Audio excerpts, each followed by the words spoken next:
Madam का देखा तानी? हमके भी ऐसे फोटो निकाले के बा। अच्छा मैडम। सर रउआ से मिले केहू आइल बा। हाँ, केहू आइल बा। फोटो खींचा।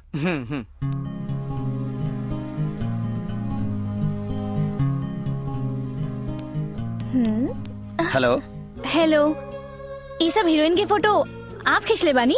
और न तका ये हम ही खिंचले हैं। ई गोवा के ब्यूटी हम ही खिंचले हैं। ई आज साउथ में स्टार हो ना, समझ लू।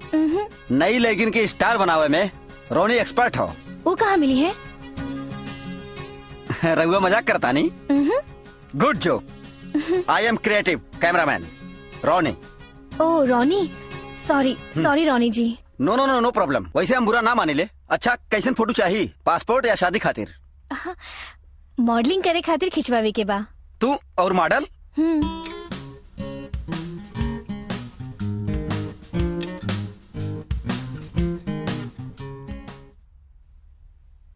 वाह, एक्स्ट्रा ऑर्डिनरी, सुपर्ब।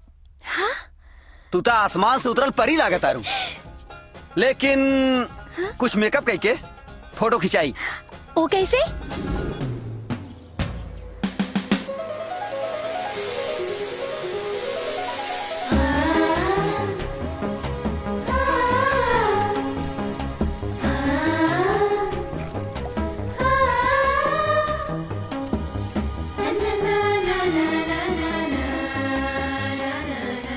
खाने का स्वाद बढ़ाए शुद्ध देसी किसना घी।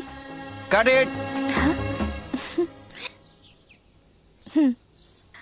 कांग्रेट्स। रघुआ बहुत बढ़िया कही। ई एड फिल्म के बाद रघुआ बहुत बड़ा मॉडल बन जाएगी। स्टार बनला के बाद तो रघुआ के आगे पीछे लाइन लागी। Thank you so much.